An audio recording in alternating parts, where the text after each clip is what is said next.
જંગલી પ્રાણીઓ અને પાલતુ પ્રાણીઓના વર્ગીકરણ વિશે સમજીશું।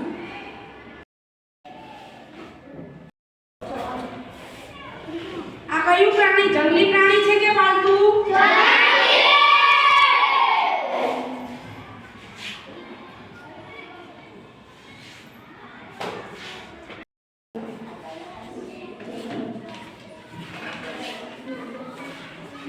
આ પાલતુ પ્રાણી છે કે જંગલી પ્રાણી છે?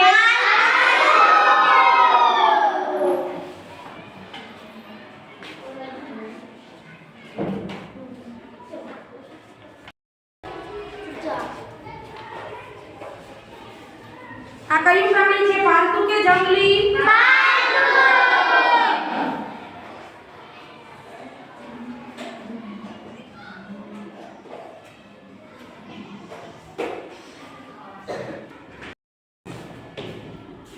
આ કયું પ્રાણી છે જંગલી કે પાલતુ?